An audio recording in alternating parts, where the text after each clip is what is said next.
Breaking right now, Carly Fiorina, the only woman left in the Republican field, I guess the only one from the beginning, has just announced she too is dropping out. Ed Henry's still with us. Ed, this should come as a big surprise to no one. It has felt like over the last weeks, even months for that matter, that her main job has been Secretary of State Hillary Clinton attacker-in-chief, former Secretary of State, and now she says in a Facebook post, "Today I'm suspending my campaign.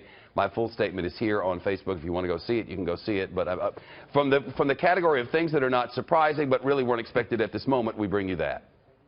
Yes, because of a big turnabout in 12 hours or so, because last night here in New Hampshire, Carly Fiorina said she's staying in, and her supporters were cheering.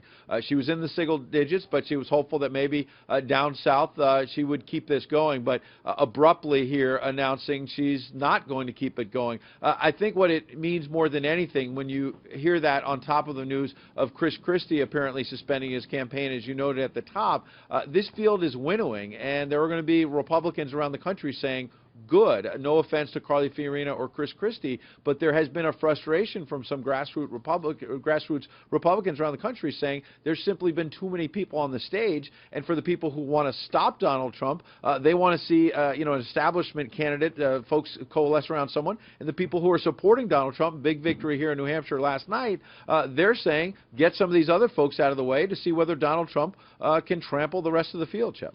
You get them out of the way. I'm sure that that's what a lot of people want. I'm sure that's what some of the candidates want. In fact, the candidates are pointing at each other like this. You, no you, no you. Carly Fiorina is out. Well, she wasn't really a player.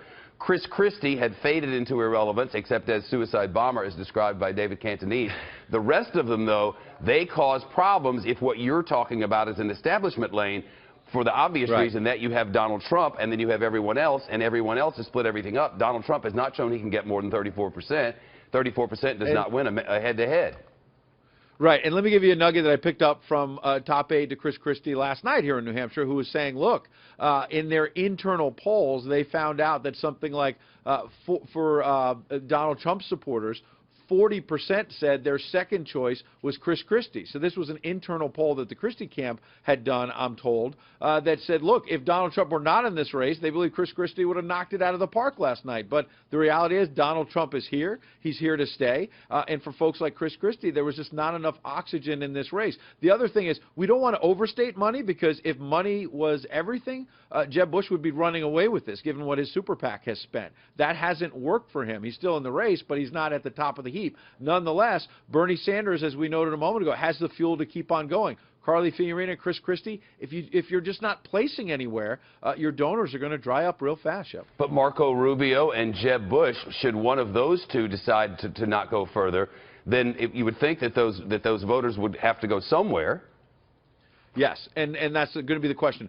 Do they feel like they're going to jump in with Trump?